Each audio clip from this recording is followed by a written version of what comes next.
जवाब दो कि आने वाले वक्त में, अभी जैसा यहाँ मालेगांव की बात है, हमारे सलीम भैया अच्छी तरह से वाकिफ मालेगांव के हमारे, वहाँ मुसलमानों के क्या हालात है। वहाँ पर एमआईएम का आमदार है, एसआईटी के वजह से कई बेगुनाह औरतों को, बुजुर्गों को वहाँ पे जेल में डाला गया। ये मुफ्ती साहब ने क्या किया बोलो उनके लिए? 40 लोगों पे केस बना, 40 लोगों पर क्या कर पाए? इमाम का ही हो। की बस्तियों को तोड़ दिया जा रहा है।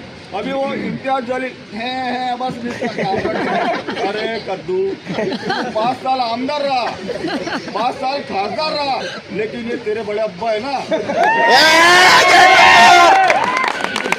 सिर्फ 5 सालों में जितने काम किए, जितने तरक्याती काम किए, जितने गांव और समाज के काम किए, उसके मुकाबले में अगर बेटा तू लाकर लिस्ट बता दे, अगर तू मेरे से ज्यादा निकला तो मैं आज से राजकारण छोड़ दूँ। क्या बात है, एक नंबर।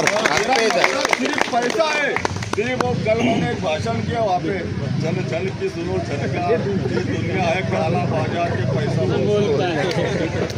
तो उनका दीन धर्म सिर्फ पैसा है, उनको किसी से कोई लेना देना नहीं। आने वाले